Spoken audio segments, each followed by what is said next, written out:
Welcome back guys. तो आज की इस वीडियो में हम बात करेंगे कि हम बाइनरी जो ऑपरेटर्स होते हैं उनको कैसे ओवरलोड कर रहे हैं। तो उसके लिए हम चलते हैं विजुअल स्टूडियो कोड में और वहाँ जो है हम सीखेंगे कि हम बाइनरी जो ऑपरेटर्स होते हैं इनको कैसे ओवरलोड करते हैं। तो गाइस तो मैं विजुअल स्टूडियो कोड में आ गया। तो आज जो हमारा ट्यूटोरियल नंबर 18 है तो मैंने उसके नाम से जो है फाइल बनाई है। देन यहाँ पे मैंने बेसिक स्ट्रक्चर जो है वो बना के रखा हुआ है। सो गाइस जो बाइनरी ऑपरेटर्स होते हैं वो दो ऑपरेंड्स के साथ जो है काम करते हैं तो उनको हम बोलते हैं कि वो बाइनरी ऑपरेटर होते हैं। तो बाइनरी ऑपरेटर को जब हम ओवरलोड करते हैं तो उसकी जो कैपेबिलिटीज़ होती हैं वो इंक्रीज़ हो जाती हैं। तो इस वीडियो में हम जो है वो प्लस जो बाइनरी ऑपरेटर है उसको ओवरलोड जो है वो करेंगे। तो इसके अलावा और भी बहुत सारे जो बाइनरी ऑपरेटर्स हैं वो इसके अंदर हैं, जैसे माइनस, मल्टीप्लिकेशन, डिवीजन, इस तरह एंड ऑपरेटर, और operator, less than, equals to. तो इस तरह से बहुत सारे बाइनरी ऑपरेटर हैं। लेकिन आज की इस वीडियो में हम जो है वो जो प्लस का बाइनरी ऑपरेटर है हम उसको ओवरलोड करना जो है वो सीखेंगे। तो उसके लिए हम जो है वो यहाँ पे एक क्लास जो है वो बनाएंगे, फिर उसके दो ऑब्जेक्ट्स को हम जो है वो ऐड करेंगे उनकी वैल्यूज़ को, एंड देन तीसरे ऑब्जेक्ट के अंदर जो उसको सेव कराएंगे। हम यूजुअली जो दो ऑब्जेक्ट होते हैं उनके ऊपर इस तरह जो प्लस वाला ऑपरेशन होता है वो परफॉर्म नहीं कर सकते। तो उसके लिए हमें जो प्लस का ऑपरेटर होगा उसको हमें ओवरलोड जो है वो करना पड़ेगा। यूजुअली हम जो ऑपरेटर है प्लस वाला उसको हम जो प्री डिफाइंड डेटा टाइप्स हैं उन्हीं के साथ ही जो है वो यूज़ कर सकते हैं। लेकिन अभी हम उसको देखेंगे कि हम उसको ओवरलोड करेंगे या हम उनको क्लासेस के ऑब्जेक्ट्स के साथ जो है वो यूज़ करेंगे। तो सबसे पहले मैं यहाँ पे जो है वो एक क्लास बनाऊंगा, क्लास ऐड के नाम से, एंड देन इसके अंदर जो है वो मैं दो प्राइवेट डेटा मेंबर जो है वो रखूंगा। तो मैं यहाँ पे जो है वो लिख लेता हूँ प्राइवेट, एंड देन उसके बाद यहाँ पे मैं दो इंटीजर टाइप के जो है वो डेटा मेंबर जो है वो रखूंगा। तो मैं यहाँ पे रख लेता हूँ num1, एंड देन उसके बाद जो मैं दूसरा रख लेता हूँ वो मैं रख लेता हूँ num2 के नाम से। तो हम यहाँ पे दो नंबर्स जो है वो सेव कराएंगे, एंड देन इसके बाद मैं यहाँ पे एक जो है वो कंस्ट्रक्टर बनाऊंगा, उसको मैं पब्लिक रखूंगा। तो उस कंस्ट्रक्टर से हम जो है वो num1 और जो num2 की वैल्यूज़ हैं उनको जो है वो 0 से जो है वो इनिशियलाइज जो है वो करवा देंगे। लाइक जैसे ही हम कोई ऑब्जेक्ट बनाएंगे तो ये वाला कंस्ट्रक्टर जो है वो कॉल हो जाएगा ऑटोमेटिकली, और num1 और num2 की जो वैल्यू होगी 0 वो इनिशियलाइज जो है वो हो जाएगी। तो मैं इनको एक ही लाइन में जो है वो 0 से जो है वो इनिशियलाइज जो है वो कर लेता हूँ। तो इस तरह से हम जो है वो कर सकते हैं। सो अब इसके बाद हम एक फंक्शन बनाएंगे जिसके ज़रिए से हम जो है वो num1 और num2 के अंदर जो है वो वैल्यूज़ इंटर करवाएंगे। तो उसके लिए मैं यहाँ पे लिख लूँगा, इन का फंक्शन बना लूँगा void in, एंड देन उसके बाद यहाँ पे सिंपली मैं जो है वो स्टेटमेंट लिख लूँगा सी आउट, एंड देन यहाँ पे मैं लिख लूँगा एंटर नंबर 1, एंड देन यहाँ पे हम जो है वो num1 के अंदर जो है वो इनपुट जो है वो ले लेंगे। तो मैं यहाँ पे लिख लेता हूँ सी इन, एंड देन उसके बाद हम num1 है उसके अंदर जो है वो इनपुट लेंगे। सो अब हम उसी तरह num2 के अंदर भी इनपुट जो है वो ले लेंगे। तो यहाँ पे मैं फिर लिख लेता हूँ एंटर, एंड देन उसके बाद नंबर 2, एंड देन फिर हम नंबर 2 के अंदर जो है वो इनपुट ले लेंगे। तो इसी तरह मैं यहाँ पे सी इन से जो है वो इनपुट ले लूँगा num2 के अंदर। तो यहाँ पे मैं num2 लिख लेता हूँ।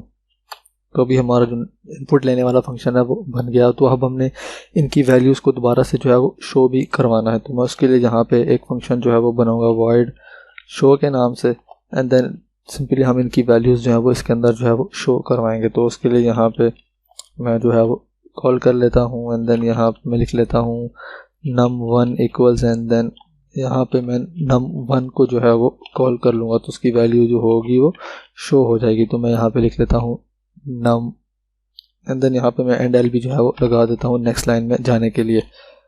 सो अब इसी तरह दूसरी लाइन में जो है वो हम num2 की वैल्यू को शो कराएंगे। तो मैं यहाँ से इसी स्टेटमेंट को दोबारा से जो कॉपी करके यहाँ पे पेस्ट कर रहा हूँ, एंड देन यहाँ पे num1 की जगह num2, एंड देन यहाँ पे भी जो है वो मैं num2 जो है वो लिख लूँगा। सो अब हम जो है वो मेन काम करेंगे, ऑपरेटर को ओवरलोड करेंगे। तो हम जो है ये ऑपरेटर ओवरलोडिंग जो बाइनरी ऑपरेटर दो तरीके से कर सकते हैं। जो पहला तरीका है कि हम जो है वो एक इसका मेंबर फंक्शन बना दें क्लास का, और दूसरा तरीका यह है कि हम इसका कोई फ्रेंड फंक्शन जो है वो बना दें। अगर हम मेंबर फंक्शन बनाएंगे तो उसके अंदर हम एक आर्ग्यूमेंट जो है वो पास करेंगे, लेकिन अगर हम फ्रेंड फंक्शन बनाएंगे तो उसके अंदर हमें दो आर्ग्यूमेंट जो है वो पास करने पड़ेंगे एज आ, मतलब हम वहाँ पे एक क्लास के ऑब्जेक्ट्स जो है वो पास जो है वो करवाएंगे। तो अभी हम यहाँ पे जो ऑपरेटर को ओवरलोड करेंगे वो हम मेंबर फंक्शन के ज़रिए करेंगे। तो जो वो फंक्शन होगा वो हमें एक ऑब्जेक्ट जो है वो रिटर्न करेगा। तो उसकी जो हम रिटर्न टाइप रखेंगे वो हम एक ऑब्जेक्ट रखेंगे। तो उसके लिए हमने यहाँ पे जो क्लास बनाई है ऐड, हमें उसकी रिटर्न टाइप रखनी पड़ेगी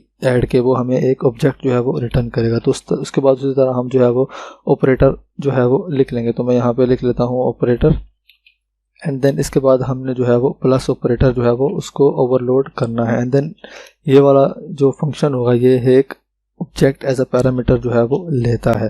तो मैं यहाँ पे लिख लूँगा ऐड पी।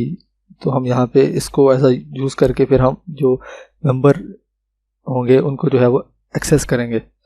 सो अब उसके बाद हम यहाँ पे एक क्लास का जो है वो एक टेम्परेरी जो है वो ऑब्जेक्ट बनाएंगे एंड देन इसको यूज़ करके हम जो है वो वैल्यू जो है वो रिटर्न करेंगे। तो सबसे पहले जो है वो हम temp डॉट ए, तो हम यहाँ पे जो ए के दोनों हम इसके बाद जो है वो मैन फंक्शन में दो ऑब्जेक्ट्स बनाएंगे एंड देन उनकी जो वैल्यूज़ होंगी वो हम जो है वो प्लस करेंगे num1 2 और num1 और num2 के लिए एंड देन उनको जो है वो रिटर्न करेंगे। तो यहाँ पे जो हमारा वेरिएबल है उसका नाम है num1। तो यहाँ पे सबसे पहले हम जो है वो num1 को जो है वो कॉल कर लेंगे। तो इसी तरह हम यहाँ पे सबसे पहले जो num1 जो है वो करेंगे, क्योंकि ये जो फंक्शन है ये इसी क्लास का मेंबर फंक्शन है, तो ये यहाँ पे इस तरह जो है वो एक्सेस कर सकते हो। दूसरा जो हम एक्सेस करेंगे वो यूजिंग इस करेंगे जो हम इसको जो है वो कॉल कर रहे हैं। तो उसके लिए मैं यहाँ पे लिख लूँगा p डॉट एंड num1। तो इस तरह से हम जो है वो कर लेंगे। तो इसी तरह हम num2 के लिए भी जो है वो कर लेते हैं। तो मैं यहाँ पे लिख लूँगा num2 एंड देन उसके बाद फिर यहाँ पे हम num2 की जो वैल्यू होगी वो प्लस करेंगे। उसी तरह हम जो यहाँ पे ऑब्जेक्ट है इसको यूज़ करके num2 को जो है वो एक्सेस जो है वो करेंगे। तो उस तरह से यहाँ पे जो सम होगा वो कैलकुलेट जो है वो हो जाएगा। अब जब सम कैलकुलेट हो जाएगा तो इस फंक्शन से हम जो है वो ये वाला जो ऑब्जेक्ट है टम्प इसको जो है वो रिटर्न करेंगे। तो यहाँ पे मैं इसको जो है वो इस तरह से रिटर्न जो है वो करवा लेता हूँ। तो इस तरह से हमारा जब हम अब जो दो ऑब्जेक्ट्स हैं उनकी तमाम वैल्यूज़ num1 और num2 को जो है वो ऐड करवा सकते हैं। तो उसके लिए सबसे पहले यहाँ पे जो है वो मैं इसके ऑब्जेक्ट्स बना लूँगा। तो यहाँ पे मैं ऐड, हमारी क्लास का नाम है, तो उसके लिए मैं x y and then z के नाम से तीन ऑब्जेक्ट जो है वो बना लेता हूँ। तो सबसे पहले हम x और y के अंदर जो है वो वैल्यूज़ जो है वो इन करवाएंगे। तो उसके लिए सबसे पहले मैं यहाँ पे लिख लूँगा x डॉट इन। तो x के वैल्यू जो वैल्यू होंगी वो इंटर हो जाएंगी। उसके बाद फिर जो है वो हम y के लिए इंटर करवा लेंगे। तो मैं यहाँ पे लिख लेता हूँ y डॉट इन। सो अब हमने जो है वो इन दोनों की जो वैल्यू होंगी x के लिए num1 और num2 की, उनको जो है हम ऐड करेंगे y के जो num1 और num2 होंगे। तो उसके लिए हम जो है यहाँ पे सिंपली जो है वो एक स्टेटमेंट लिखेंगे। तो उसके लिए हम जो है इस तरह करेंगे, हम जो z है उसके अंदर ये वाला जो ऑपरेटर होगा प्लस, हाँ वो जो है वो एक ऑब्जेक्ट रिटर्न करेगा। तो वो z के अंदर जाके जो है वो सेव हो जाएगा उसकी तमाम जो डेटा मेंबर होंगे उनकी वैल्यूज़। तो हम इसको z को यूज़ करके इनकी वैल्यूज़ जो है वो सम मतलब जो होगा वो हम दोनों ऑब्जेक्ट्स का जो है वो शो कर सकते हैं। तो उसके लिए हम सिंपली यहाँ पे x प्लस y जो है वो कर देंगे। तो ऑटोमेटिकली ये करेगा कि जो x और प्लस y के num1 और num2 की जो वैल्यूज़ होंगी यूजिंग ये जो हमने कोड लिखा है इसके ज़रिए से वो वैल्यूज़ ऐड हो जाएंगी और z के अंदर जो है वो रिटर्न हो जाएंगी। तो अब हम जो है वो फंक्शंस को जो है वो कॉल कर लेते हैं। सबसे पहले हम x डॉट शो जो है वो कर लेते हैं, मतलब जो x के लिए वैल्यूज़ होंगी वो पहले शो हो जाएंगी, फिर y के लिए जो वैल्यूज़ होंगी वो शो करवा लेते हैं एंड देन उसके बाद जो हमें z के अंदर जो वैल्यूज़ रिटर्न होंगी, मतलब जो दोनों का सम होगा x और y के डेटा मेंबर्स का, वो z के अंदर आएगा। तो उसके लिए भी हम यहाँ पे z डॉट शो जो है वो करवा लेते हैं। तो हमें जो उन दोनों का जो सम होगा वो हमें यहाँ पे जो है वो रिटर्न हो जाएगा। सो अब मैं कोड को सेव कर रहा हूँ और यहाँ से मैं इसको जो है वो रन कर लेता हूँ। सो अब यहाँ पे हम नंबर 1 जो है वो इंटर करेंगे। मैं इंटर करता हूँ 2 5 एंड देन उसके बाद फिर हम y जो ऑब्जेक्ट है उसके लिए इंटर करते हैं 7 एंड देन 8। तो इसके बाद आप यहाँ पे देख सकते हैं कि हमें num1 जो x वाला ऑब्जेक्ट है उसके लिए यहाँ पे 2 और 5, num1 और num2 जो y के लिए हमने इनपुट करवाया वो, और देन उसके बाद यहाँ पे इन दोनों का जो सम है वो हमें यहाँ पे जो है वो प्रिंट हो गया, दोनों जो डेटा मेंबर्स हैं उनका। तो इस तरह से हम बाइनरी ऑपरेटर्स को जो है वो अपने प्रोग्राम के अंदर जो है वो ओवरलोड जो है वो कर सकते हैं। इसके अलावा हम प्लस के अलावा और भी बहुत सारे बाइनरी ऑपरेटर्स हैं, हम उनको भी जो है वो ओवरलोड कर सकते हैं। तो आज की वीडियो के लिए इतना ही, मिलते हैं नेक्स्ट वीडियो में।